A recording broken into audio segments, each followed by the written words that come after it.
Hello and welcome to The Road to Net Zero, a podcast from the Advanced Propulsion Centre. My name is Clem Silverman, and for this episode, we're back in the recording booth at the APC's offices at the University of Warwick with Chris from our Technology Trends team to answer questions about lithium, what it's used for and where it comes from, and especially opportunities for extraction here in the UK. And just a quick note before we dive in. This was recorded in early February, but I've left the Valentine's Day joke in.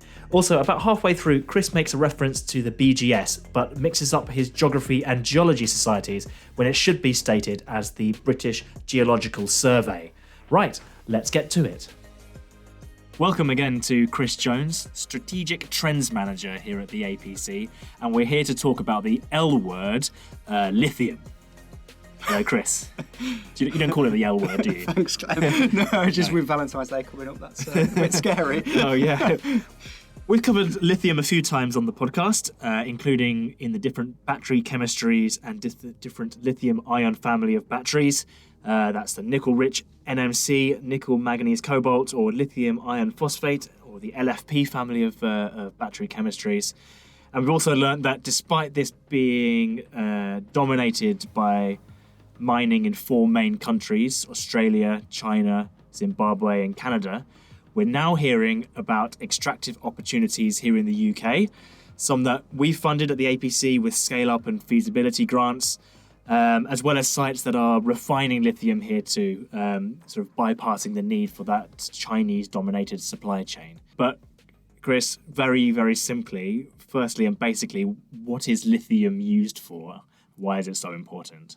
Yeah, so lithium, in a lithium-ion battery, lithium is what carries the charge between the two electrodes. So that's how you store and remove, if you like, electricity. It's all about the movement of ions, and as the name suggests, a lithium-ion battery relies on lithium.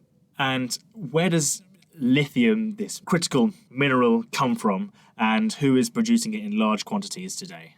So there's a few ways you can actually get lithium out the ground. So it's contained in a number of types of hard rock, including spodumene. And you might have heard, very hard to pronounce, lepidolite. In China recently, they've kind of been shutting those mines down because the lithium content's a bit lower and not so much lithium's needed at the moment. The other way you can get lithium is from subterranean brines. So again, you've probably heard about evaporation of brine to give lithium in South America, and you have these very large brine fields where a lot of water is evaporated. So that's another way of getting lithium as well. It's not just from mined rock, but also from brines. And it's those brines that we have in the UK as well. So when you say brines, that's where there is dissolved minerals within the water, and then you evaporate the water off and you're left with the minerals. Yeah, exactly. So I think everyone in the UK at least will be familiar with the idea of a spa town.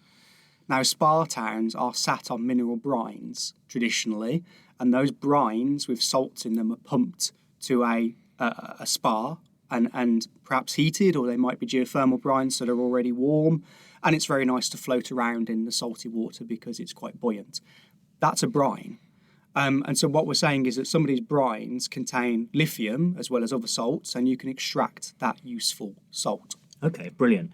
And are these different extraction techniques carbon intensive? Obviously, we are transitioning to a net zero economy. We're looking for zero emission technologies to drive our transport and drive our industry. So it's key that throughout the production process for all of these technologies, we have quite low carbon embedded within that. So is there any difference between the different extraction techniques for lithium, which can make a difference in the end embedded carbon in the products that we use? Yeah, so there's a lot of difference. There's a lot of difference depending on your method and depending on the location that you're mining and processing the material, which is why it's really important to look at localizing as much of this as we can. You know, we have a very clean grid here, so if we're processing our own lithium, That's reducing the carbon intensity of processing the lithium, and obviously it's a shorter journey to get to the gigafactories where the batteries are made. And then in terms of extraction, there's obviously different impacts depending on extraction methods. Now, it's not just carbon, right? So it's also how much water is used. I mentioned brine earlier, which kind of fairly obviously has quite a high water intensity if you're just evaporating that water off. And there's also land usage. So mining takes up a certain amount of land. These brine fields can take up quite a lot of land. So this is where direct lithium extraction, which we're investing in the UK, and there's a lot of research and development here, is so important. So in terms of energy intensity, it's very competitive in terms of the amount of energy it uses. And importantly, where you've got a geothermal brine, you can produce your own electricity. Now, in the UK, when we're using direct lithium extraction, we can be using green energy. Now, interestingly, China use a lot of direct lithium extraction, but that's not green electricity necessarily. And so the impact can actually be higher in China than if they were to just use evaporative methods based on the energy intensity. Water usage with direct lithium extraction, a lot lower. You essentially can inject the water back into the ground. You remove the salt you're interested in and put everything else back where you found it. And land usage, you can have a very tiny, what we call a borehole, a very tiny hole in the ground. It goes quite deep, but in terms of land usage on the surface, it's a very small area that you need in order to extract the brine and get the lithium out. So that's where direct lithium extraction really offers a lot of benefits to reduce the impact of producing, extracting and processing lithium. Sounds brilliant. So are there any downsides of that particular method? I guess the one downside is it's still early days in a way in terms of this technique, which is why there's still a lot of development going on. And it can be, depending on, it's more to do with the brine than anything else in terms of how effectively you can get lithium out. And will that vary from location to location? Exactly. So, where, for example, today are the best locations in the UK to be extracting lithium? Well, so the BGS, the British Geological Society, have a very useful map of where to expect lithium to be found in the UK. But based on what you'll have heard in the news, it's no surprise that Cornwall is one of the key locations to find these geothermal brines. There's also a significant amount in the northeast. It's all to do with geography, so it's about where you find certain geography, and to be honest, that's where the British Geographical Society are better at explaining this than I am. Okay, brilliant. So there are opportunities in those areas. So what's needed from the wider automotive industry, because we're focusing on automotive, the APC, and its supply chain in the UK? Where's the value added? So does the material stay in the locations and is processed in the locations where it's found, or does it get shipped around the country? What happens to it afterwards? So I think this is one of the keys, is looking at the supply chain and who is the customer at each point along that supply chain. I think this is probably one of the challenges for the industry at the moment. There would be an added cost at this point to a lower carbon lithium produced in the UK compared to a Chinese produced lithium. There would be. So the question is that cost to reduce your carbon footprint worthwhile? Will that be financially a good thing to do? Is there some incentive that might push the industry to do that? And then, who are the gigafactories buying their lithium supply from, their cathode material, their electrolyte material, which has lithium in, and who are they further down the supply chain buying it from? So if you think you are the person wanting to extract lithium, you need to either process it yourself or sell it to a processor. So who is that? When you've processed that lithium, you now need to sell that to someone who's making electrolyte or cathode material. There is no one making cathode material in the UK right now. So who's your customer and where are they? And then that goes on and on up the supply chain. Who are the major players in lithium, and is there a difference between who's extracting the material versus who's refining it and those supply and value chains? Yeah, very much. There is a difference, and I think the other difference is who owns what, because it's very well saying, half of mined lithium rock or lithium from rock is in Australia, but that doesn't mean that that's all Australian owned. So China own half the world's processing capacity. They can't fill that with their own domestic lithium.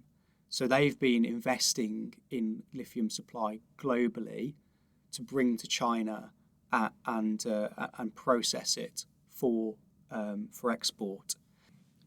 Is there such thing as like with coffee or with wine, you can have different blends which have 30% Arabica beans, 30% Robusta beans, or whatever it is. Can you do the same with lithium? So you can have 30% green lithium from sustainably sourced in the UK plus something else.